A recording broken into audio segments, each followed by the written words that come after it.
sfēras, kā dāvs teica, ja kaut kas neroda rietumos vai austrumos nav pieņemams, vai vienā žanrā neiekļauts otrā, mēs tā māksla ir tāda totāli labais, kur mēs visu pieņemam, liekas, kā potenciālu vērtību.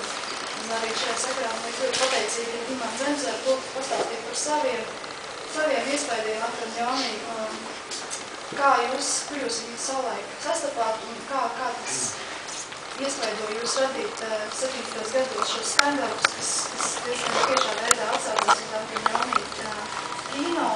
Kā jūs uztvērāt, kā jūs mēģināt mūzikā ielikt? Sapratu, ka jūs bijat arī savā ziņā tāds nesaprosts arī savu akadēmisko laiku. Es kā pa mieglu mēģinu atcerēties, kā tad es redzēju pirmo reizi Antonioni dažus filmus, vai tas varēja būt 70. gados kā mazā Rīgas ķinītī, kā Eksķinītis, vai Zārņītis, Vanga, Rugulkos, kur mēs rādīju labas ārzem filmas sagraizītā veidā, un mums pierast līs, ja vispār rādīju pēc Andera vai Eižena ieteikumu, ka tas noteikti jāredz, vai Boris Avramets ieteikumu, ka tas noteikti jāredz, vai tomēr atkal varbūt polēmējās redzēt kādu no šiem filmām pirmajos ārzem braucienos, gan uz Poliju, gan uz Varšavu, gan uz Ungāriju, piesādinātiem muzikāliem pasākumiem, kā Varšavas rudenis, kur pa vidu daudziem koncertiem, 3 koncertiem dienā. Tomēr kaut kā izdevās iespējas arī izstādi vai kādu filmu redzēt. Tas ir dusīgi tā saplūdis un pašķīdis, tā kronoloģija, kaut kā tās filmas pēc labu draugu ieteikumu tiešām līdz parāvums arī man izdevās redzēt. Nu jā, un protams, fascinēja tas, kā dāvis teica, tas citādākais laiks, tas citādākā laika izpratne un izjūt šajās te filmās. Šeit nozīmīgi kādi meditatīvie kadri, kas ir kā pilnīgi salauza kino arhetipu, taču jāzība epizodītiem kadriņiem, citam aiz citu, nemītīgā tādā ņetgoņā, kāpēc tad ir to kadriņu tik daudz filmas lentē, un kāpēc tad viņi griež, taču kaut ko zibēt kaut. Te pilnīgi kaut kas cits.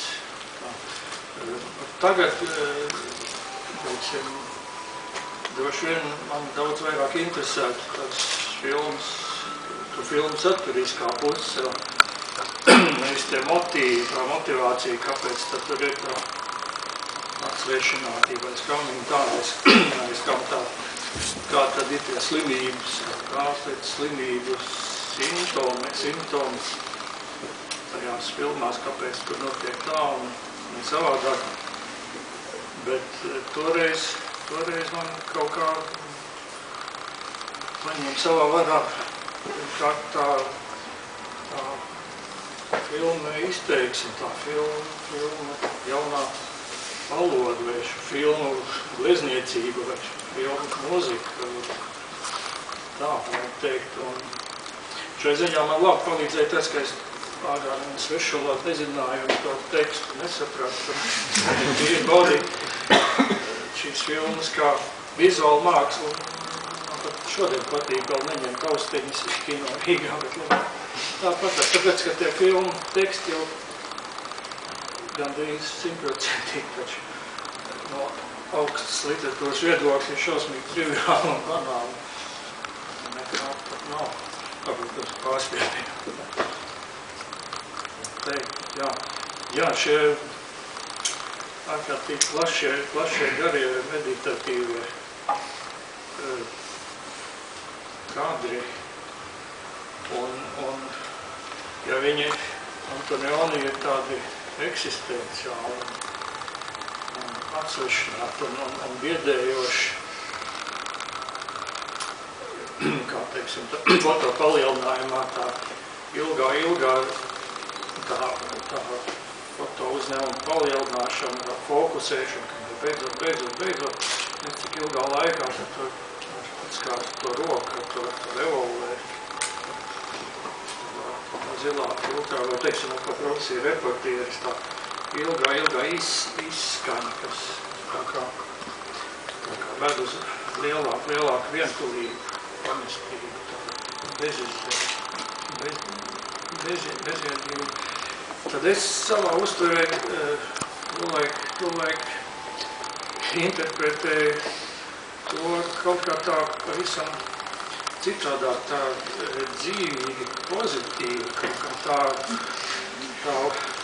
uzlādējoša. Man ārkārtīgi inspirēja tas cik skaisti ir tāda meditācija, tāda vai tāda skanoša pauze, ilga gara vai ilga, teiksim, izskan, bet nekad vēl ne pavisam, bet vēl skan un vēl mazliet, vēl 10 minūtes, bet vēl skan un vēl 10 minūtes. Un vēl, ap to laiku reizē ar šīm te filmām nāca arī iespaidi, tā kā 73. gadā Varšavas rudenī, kur pēkšņi pavērās skats un auss uz visu tādu rietumu avangardu spektru, viss, kas notika tā laikā jaunākajā muzikā, tas pēkšņi tur viss varēja dzirdēt un redzēt un baudīt. Un tur nāca, teiksim, dažādi veidi šis te minimālisms, tā laikā repetitīvisms, pašu poļu, šis te viņu tagad jau slavenais meistars Gureckis, teiksim, Stīvs Raiks, kas arī kaut kādā veidā jau Latvijā ir atnācis ar dažiem opusiem. Vēl šie daži amerikāņu minimalisti, teiksim, Otons Feldmans no amerikāņiem arī ir tāda bezgalīgi meditatīva plūsma, kur atkal bija tādas mazas frāzītes un pa vidu nemitīgi daudz paužu, teiksim, tā kā elpas vai aizturētas elpas, tāda kā cežot, un tad atkal frāzīte. Tas nāca kā līdztekus ar šīm Antonija filmām.